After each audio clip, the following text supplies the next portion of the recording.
ভারতের রাজধানী নয়াদিল্লিতে ভয়াবহ বিস্ফোরণের রেশ কাটতে না কাটতেই এবার বড় ধরনের বিস্ফোরণে কাঁপল পার্শ্ববর্তী দেশ পাকিস্তান। দেশটিতেও বিস্ফোরণ হয়েছে রাজধানীতেই। এখানে বিস্ফোরণ হয়েছে ইসলামাবাদের জেলা আদালতের গেটের সামনে। মঙ্গলবার দুপুর 12:39 এ বিস্ফোরণে নিহতের সংখ্যা হু হু করে বাড়ছে। এরই মধ্যে 12 জন নিহত হয়েছে বলে জানিয়েছে কর্তৃপক্ষ। আহত আরও 27 জন। আদালত হওয়ায় মামলা মোকদ্দমা নিয়ে বিপুল সংখ্যক মানুষের চলাচল থাকে এলাকাটিতে।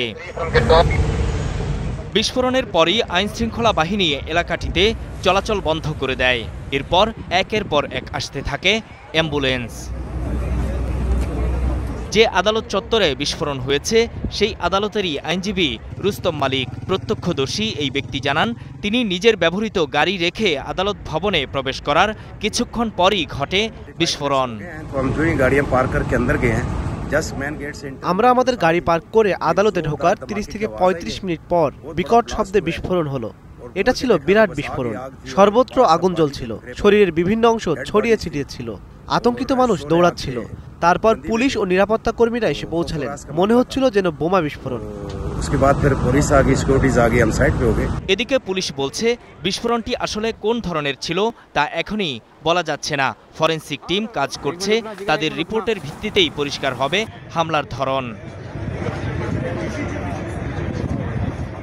তবে পাকিস্তানের প্রথম সারির পত্রিকা ডনের খবরে এটিকে আত্মঘাতী হামলা বলে উল্লেখ করা হয়েছে। দেশটির স্বরাষ্ট্রমন্ত্রী বলছেন, দ্রুতই হামলাকারীকে গ্রেপ্তার করা হবে। 12 लोग जो हैं वो शहीद हो चुके हैं और 27। এর আগে সোমবার সন্ধ্যা 7টার দিকে ভারতের রাজধানী নয়াদিল্লির লালকেল্লার গেটের সামনে একটি ট্রাফিক সিগন্যালে গাড়ি বিস্ফোরণ ঘটে।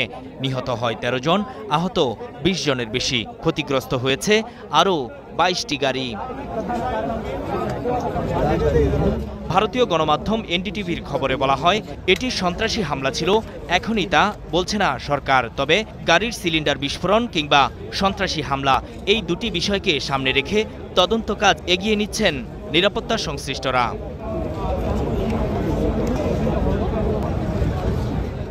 বিষয়টি নিয়ে তাৎক্ষণিক রেড অ্যালার্ট জারি করা হয় মুম্বাই, চেন্নাই ও কলকাতায়। কড়া সতর্কতা জারি করা হয়েছে ভারতের সব গুরুত্বপূর্ণ বিমানবন্দর ও জনবহুল এলাকায়। এর মাঝেই পাকিস্তানেও ঘটল বড় ধরনের বিস্ফোরণ।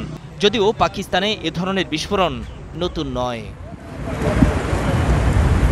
নূর মোহাম্মদ, স্টার নিউজ।